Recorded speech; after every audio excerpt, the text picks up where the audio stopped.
আজকে যেই আমরা শব্দটা ব্যবহার করছি মব ভায়োলেন্স, এই শব্দটার সাথে প্রথম দিকে আমি একমত হতাম না, বা আমরা এটার বিরোধিতা করতাম।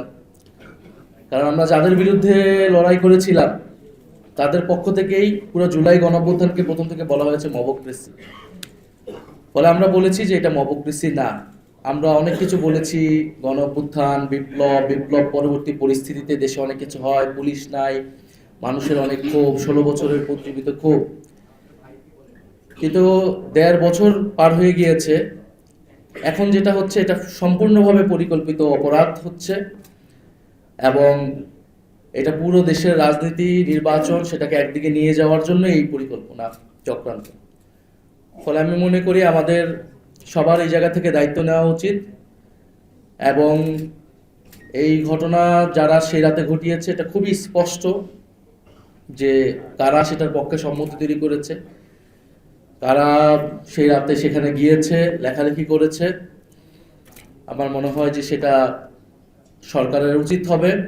এইটা সরকারকে উচিত না, শুধু আমাদের সবাই মিলে সরকারকে বাধ্য করতে হবে এই ঘটনার সুষ্ঠু তদন্ত এবং বিচার।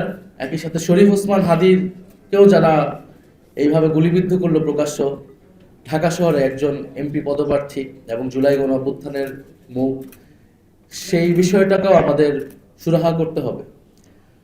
ফলে এবং সেই রাতে এই ঘটনা ঘটার পরে আমাদের কাছে আরো মনে হয়েছে যে ঢাকা শহরে 500 মানুষ নাই, যে সেখানে ওই বিল্ডিং দুটার সামনে গিয়ে হচ্ছে ব্যারিকেড তৈরি করতে পারে। এটা আমাদের জন্য আরো দুর্ভাগ্যজনক মনে হয়েছে, আমাদের নিজেদের কাছেও অসহায় মনে হয়েছে। আমরা যদি সাথে সাথে রেসপন্স করতে পারতাম, আমরা আমাদের আমাদের জায়গা থেকে তো আসলে যখন পুলিশ কাজ করে না, আমাদের জায়গা থেকে তো দায়িত্ব ছিল নাগরিক হিসেবে। ফলে আমরা চেষ্টা করেছি, এবং সবার প্রতি এই আহ্বানটাই থাকবে যে জুলাই গণ অভ্যুত্থানের নামে এই ধরনের কোনো কিছু আমরা বিন্দুমাত্র অ্যালাউ করব না, এবং কোনো কিছুর নামেই এই এই ধরনের ঘটনা, মিডিয়ার উপর আক্রমণ, প্রতিষ্ঠান ভাঙচুর, যেটা আইনের শাসনকে ব্যাহত করবে, এরকম কোনো কিছুর পক্ষে যারা বা সম্মতি তৈরি করবে তাদের বিরুদ্ধে আমাদের ব্যবস্থা নিতে হবে। ধন্যবাদ সবাই।